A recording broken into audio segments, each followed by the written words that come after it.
Баршаңызға сәлем достар, менің арнама қош келдіңіздер. Бүгін біз сіздермен өте дәмді, өте оңай және тез дайын болатын кәріс тағамы корндок жасап үйренетін боламыз. Мен мұнда екі түрлі әдіспен жасадым. Біреуін панировочный сухариге аунатып жасадым, екіншісін жай ғана тестамен жасап көрдім. Маған екеуі де қатты ұнады. Сізде екі түрлі әдіспен жасап көріңіздер. Міндетті түрде ұнайды деген ойдамын. Әсіресе асығып тұрған кезде балаларға тез дайындап беруге өте жақсы тағам.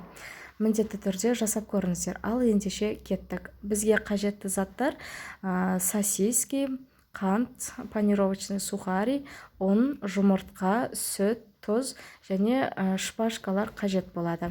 Ең алдымен сосискаларымызды аршып аламыз.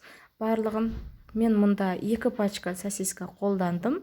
Егер сіздерге азырақ керек болса, барлық ингредиенттің жартысын қолданасыздар. Барлық сосискаларымызды ашып алдық. Енді ортасынан бөліп аламыз. Бұл міндетті емес, бөлмей жасасаңыздар да болады. Егер табаларыңыз үлкен болса, онда сосисканы бөлмей жасауға да болады. Сосискаларымыз дайын, енді тестасын жасаймыз. Бір жұмыртқамызға тұзымызды, қантымызды салып, араластырып аламыз жақсылап. Араластырып алғаннан кейін үстіне сүтімізді құямыз. Сүтіміздің жылы немесе салқын болуы маңызды емес, кез келген сүт болады. Араластырып алдық сүтімізді. Енді разрыхлитель қосылған ұнымызды аз-аздан осылай қозғап отырып қосамыз. Біркелкі консистенция пайда болғанға дейін осылай араластырамыз.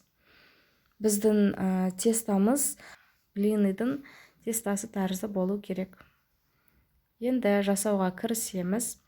Сосискамызды тестаға батырып, осылай жақсылап сілкіп аламыз. Одан кейін панировочный сухариге батырып аламыз.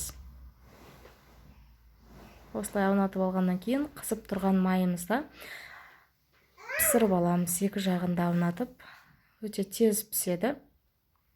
Міне достар, біздің корндоктарымыз дайын болды. Міндетті түрде жасап көріңіздер. Сіздерге ұнайды деген ойдамын. Мен өзіме қатты ұнады. Сосиски в тесте сұраған кезде, әсіресе балаларға осылай тезірек жасап бере қойған өте ыңғайлы екен. Сухаримен қосып жасағанда тоже жақсы шығады.